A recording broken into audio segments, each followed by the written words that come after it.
Okay, so in this final part of the lecture, I'm going to be focused on feminist theory and questions of sexuality and gender in terms of that theory.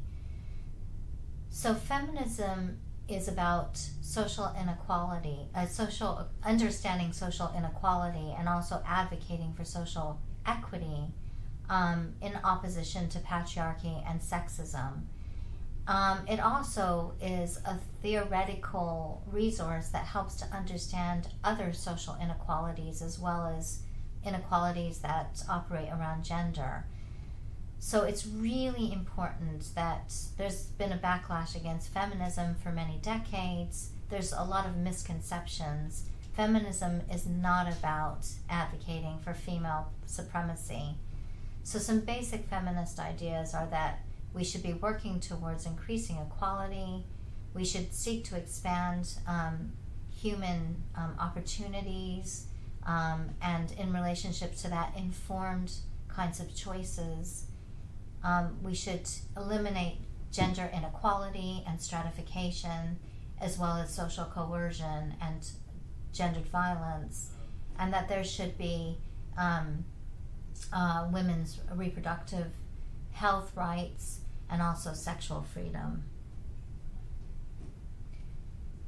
So there's been different kinds of moments of feminism, and feminism is both something that's contributed to social theory, but also to activism and a political social movement. So there's been kind of three waves of feminism, so to speak, and so each of those have focused on a different kind of set of political concerns and struggles.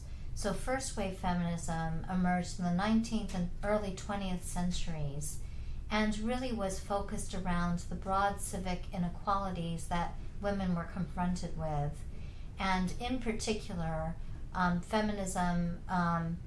first wave feminism was concerned with women's suffrage.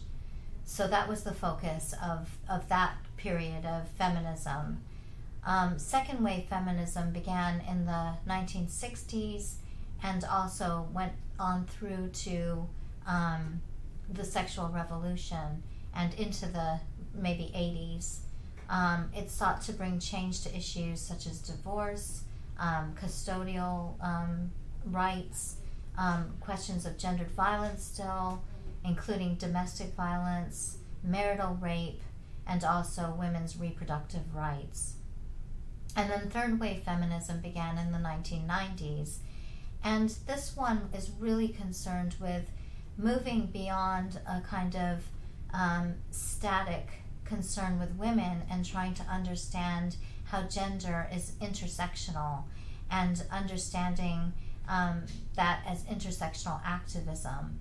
So thinking about how feminist concerns intersect with other concerns around social inequalities, say of race and sexuality, for example, and also with transfeminism, so contemporary representation, and also with questions around economic gender equality, so for example in the workforce.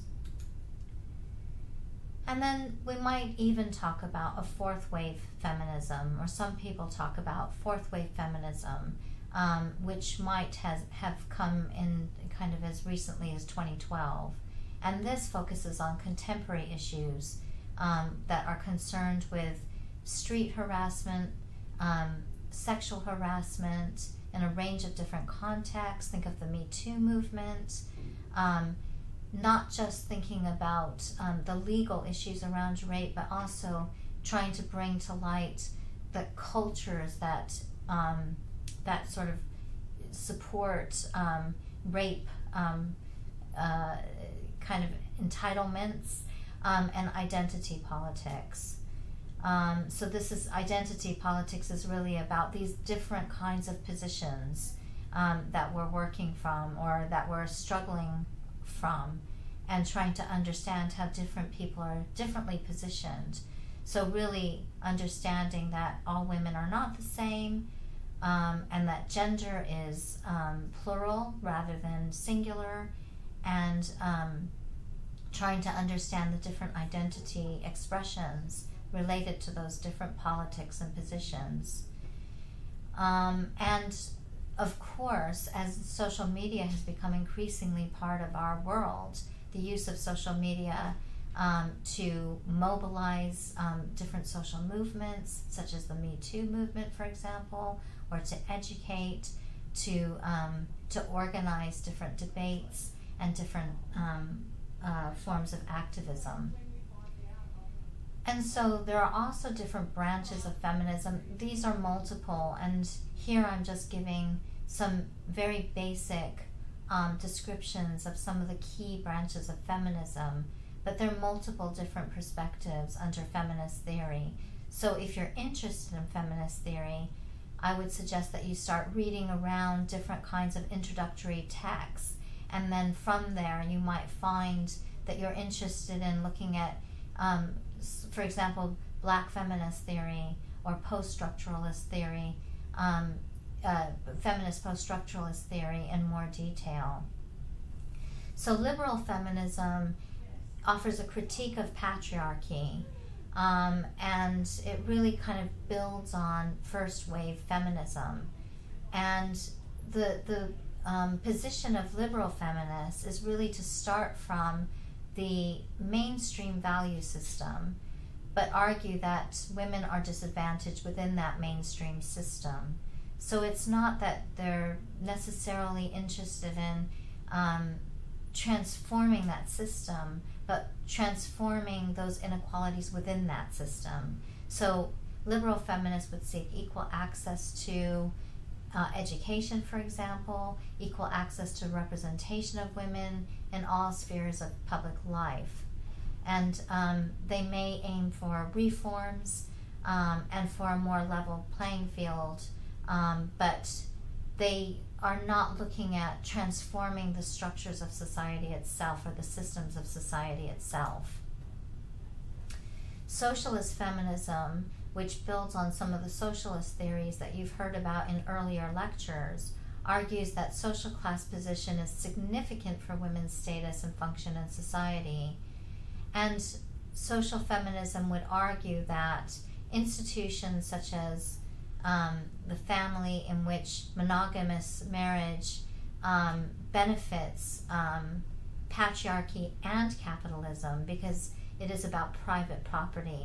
The idea is that through the contract of marriage, men effectively own their wives and children as if they would their wealth and houses and possessions, for example. And the family is seen as a microcosm of society's larger class relations. So the father rules the family, and then the man rules society. So class and gender inequalities are seen as very much interrelated. Radical feminists argue not only that women are disadvantaged, but that something is wrong with the ways that societies work. So radical feminists are looking for social transformation, and argue that the problem is at the level of the system. And the problem that is at the level of the system is largely around patriarchy, which creates a system in which hierarchy and competition are the prevailing structures, so that even if women can get into the public sphere, they have to do that on the terms of the mainstream kind of rules of the game. In other words, they have to play the games that the boys play. So, that there's no change in terms of women entering into leadership positions, because they just have to effectively operate as if a male leader would operate. So unless you change the whole system, you're not going to gain gender equality. Radical feminists also focus on the private sphere. So they're interested in opening up and illuminating gender inequalities in the private sphere. So for example, they've brought attention to sexual assault and domestic violence against women as really essential and core part of the maintenance and the reproduction of patriarchal cultures. So their attention goes more detail at the micro level, of gender inequality, as well as systematic inequalities at the level of patriarchy. So coming back to the original PowerPoint slide that we started with around the difference and the distinction between sex and gender, there's also a distinction around the concept of sexuality that's really important to understand in the sociology of gender. So sexuality is not the same as the concept of sex or the concept of gender. Sexuality is a concept that describes sexual orientation, desire, sexual identity, or sexual practice. And the argument of feminist theory is that sexuality continues to be regulated by a variety of different legal structures and policing mechanisms to constrain what is possible. Some cultures in our society attempt to regulate all aspects of sexuality and restrict it just to events between husbands and wives in marriage and for reproductive purposes. So coming back to radical feminist theory, this is the benefit of being able to pay attention and analyze at that micro-personal, private level of the practices that are constrained and regulated by wider systems, such as patriarchy. Judith Butler is really important gender theorist in terms of developing what is called queer theory or gender performativity, which, as you remember, we talked earlier about gender not just as being. We're not just born a particular gender. We're actually construct our gender through processes of doing, through the practices we engage in. What Judith Butler calls performativity, the way in which we can recognize those practices as being a set of gendered practices. So the argument here is that male and female behavior norms are not biological, but are always socially constructed, and they're also reproduced and reinforced and maintained over time by the ongoing performance in society and culture. So, it's the taking up of particular practices over time, over generations, that maintain gender inequalities in society. So if you think about the example I gave earlier about school uniforms, the idea that, boys should do their dress in a particular way and girls should do their dress in a particular way, those practices over time maintain the continuous performance in our society about what gender is and should be and how it should be done. And this challenges the ways that heterosexuality is simply constructed as natural or normal. It really helps us to understand that it's the way in which we practice heterosexuality, that those practices themselves become seen to be normal or natural. And this tends to hide the power relationships that underpin the maintenance of heterosexuality, but it also keeps those power relationships in place over time. So queer theory challenges the traditional divide between gay and heterosexual, this idea that you're one thing or another. And coming back to the idea we talked about in relation to masculinities being plural, so is sexual identity fluid and dynamic, and might be experienced differently across stages of life and across sex and gender. So in her really seminal book, Gender Trouble, which was published in 1993, she argues that we should challenge and what she calls trouble those traditional views on gender and sexuality because they do harm to us over time in ways that we can't see. So those naturalized ways of performing gender are ways of exclusion, of doing violence to the self, when they're regulated at a social level, and we become constrained in the way that we can express our sense of identity and being in the world. So let's think about this idea we thought about earlier of change and political shifts that have happened, and some of the kinds of tensions about that, or the way that we think about it in terms of just thinking about the notion of assimilation or acceptance of political shifts. So we know that political shifts have happened and occurred in, say, Australian society, in terms of people of diverse sexuality and gender being increasingly embraced in mainstream society by existing social structures and institutions, including the economy, social welfare, marriage, politics, the community, education, and so on. However, this sense of assimilation is the subject of heated debate in queer circles, as the ability to so-called blend in is less likely to be extended to queer people of color and transgender people without passing privilege.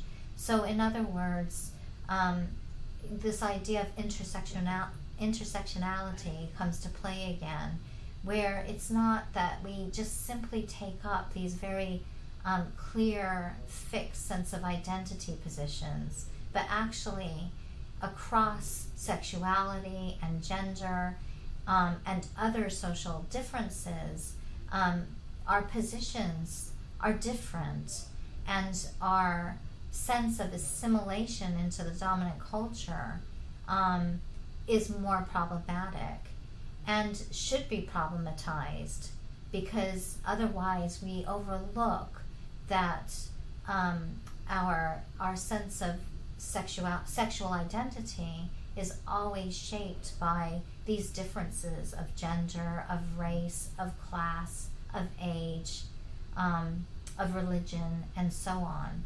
So it's really trying to trouble that idea of just simply blending in, or just simply being so-called accepted.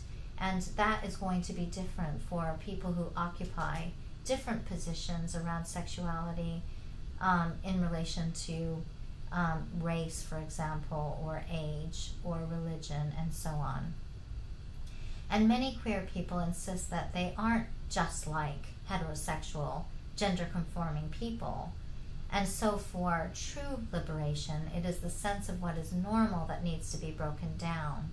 So it's not just that, oh, we treat everybody the same, and that everybody, there's a universal sense of being. But actually, what we really need to grapple with is how we construct what normal is and who is allowed to fit into that sense of being normal. Because this is where inequalities and exclusions, marginalization, and even violence occurs, when we don't pay attention to those questions about what is normal, and we focus more on the individual. And Foucault is absolutely central to these debates. He really helped to bring attention to questions of sexuality, around digging down and unpacking the history of sexuality in terms of what has been seen to be normal over time, and how that's changed, and some of the assumptions that we make about that, in terms of thinking the way that we understand sexuality in the present is the way that we've always understood sexuality. So his very influential series of volumes on the history of sexuality are incredibly important in the study of sexuality. And he sees sexuality as a kind of vector of oppression, which only came about in the early 20th century. So bringing attention to the history of that is a really interesting insight, because it helps to recognize that some of the things that we just assume have always been true are actually relatively new phenomenon in the way that we construct and understand what is seen to be normal. So he argues that before the 20th century, sexuality was not even a concept that was used to classify human beings. This came into being, this kind of way of categorizing and making sense of people much later on. And so he argues that our contemporary understanding of sexuality is ahistorical, in the sense what that means is that we don't really have a sense that these kinds of questions or these kinds of ways of understanding came into being over history. And this Kinney scale of sexual orientation helps to think about how sexual orientation might be seen as much more fluid and dynamic in terms of a spectrum of sexuality that we might occupy at different moments or different parts of our lives, and a different way, a more kind of nuanced way of understanding sexuality. However, this is still a rather fixed way of viewing sexuality. And there's still kind of the between the spectrum of 0 and 6, there's still a kind of binary notion of sex at play there. So these are the kinds of things that we really need to engage with and begin to unpack and think about the way that they contribute to our sense of normality, or what is seen to be normal, and the way that we construct different people in our society, the way that we use categorizations, and these categorizations become naturalized almost, and we assume that they've always been that way. So thinking about gender diversity then, the theoretical work around gender diversity is to illuminate that the links between sex, sexuality, and gender are not natural, or they're not obvious, they're actually arbitrary. And this is really important, because by saying that this link is arbitrary, what we're pointing out is that there's no intrinsic gendered quality. It is only always through social construction that we understand these things as almost natural phenomenon. The roles and expectations that we place on people based on their assigned gender are socially constructed and are not based on indisputable physical, hormonal, or biological differences. And this is a key insight of sociological theory. It's a really important one, because sociology is all about stepping back and looking at things that we take for granted in a new way, and asking new questions, and bringing to light the things that we take for granted, the assumptions that we make, because they're so embedded in our social fabric, and the things that we just assume have always been true. So if gender and sex are not intrinsically linked, then a broader range of expressions must then be possible, leading to this notion of gender diversity, this idea that gender can be expressed in multiple ways, and moving away from a binary notion of gender as masculine and feminine. So terms we use to describe some gender identities include cisgender, transgender, non-binary, and so on, as a way to move away from that very binarized notion of gender. So gender identity is a sense of your own gender, and the way that we define ourselves in the context of our social environment. But as I said earlier, that is always relational. That's always in relation to wider social structures, ways of constructing gender, and also the context in which we are situated in. The concept of romantic attraction is the idea of the platonic, romantic, or sexual attraction that one has or does not have.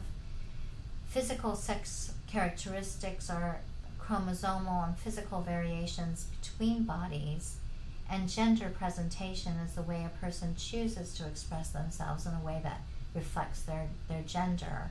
So the clothes they wear, the jewelry they wear, the kind of way they carry their body, the choice of maybe wearing cosmetics or not, the way that they might style their hair, and so on.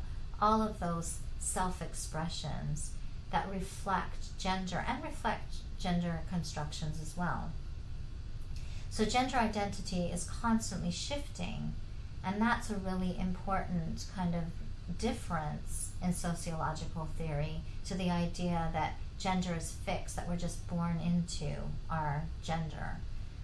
Sociology really, really deconstructs that idea.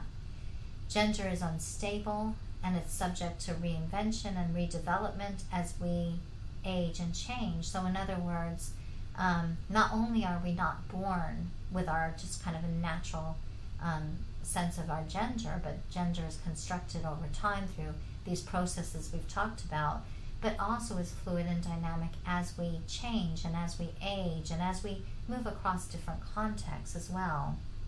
And notably, gender reassignment, either physical or cultural, is present in virtually all human societies, which is really interesting.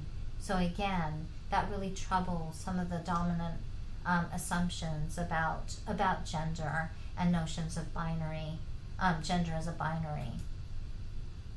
So sexuality and gender in other cultures helps us, if we study those, it helps us to think differently about sexuality and gender in our own society.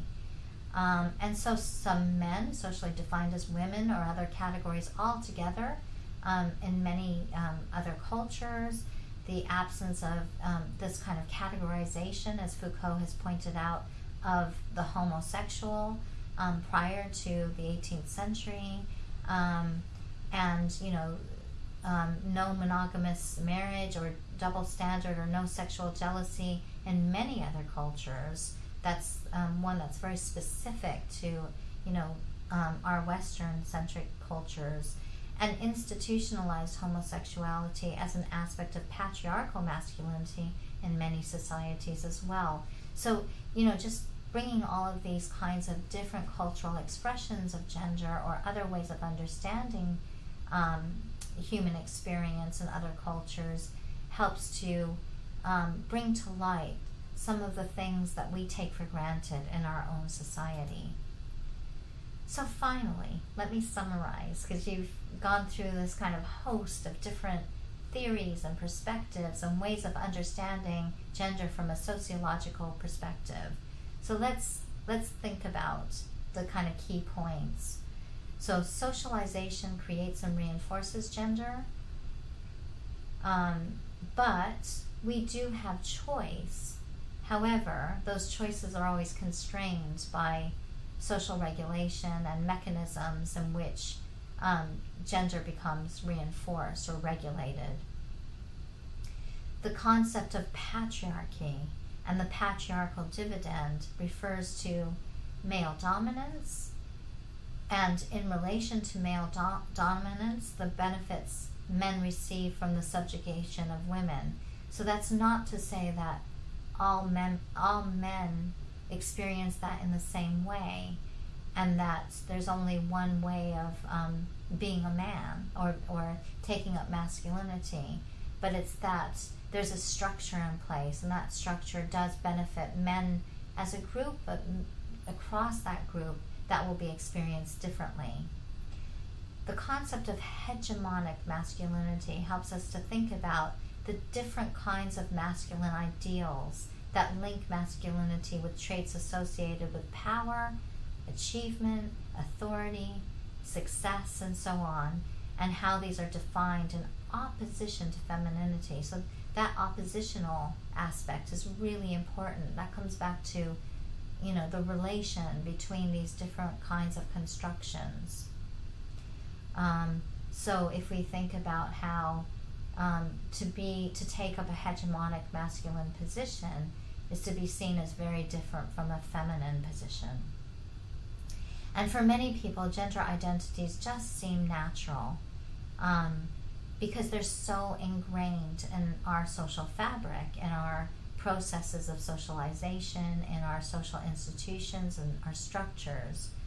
But sociologists are able to bring to light some of those assumptions that we bring to play, to really question those things that we deem to be natural, and to think about these things in terms of social construction.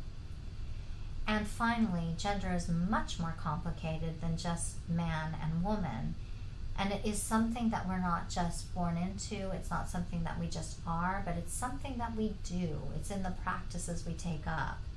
And it's, it's the way in which we enact our gender through everyday practices, through the way we dress, the way we speak, the way we stand, the way we interact with others, what we believe is available to us or not, and so on. And so in those ways, gender is a really important concept for us to understand society. So I hope you've enjoyed that, and I really do hope that you want to engage further with gender theory, with the sociology of gender, and to dig in and just look at some of the feminist theories that we've talked about. Thank you very much. And for next week, there will be a lecture on class and inequality, and there's the reading there by Western, Baxter, and Gurmoff. Thank you.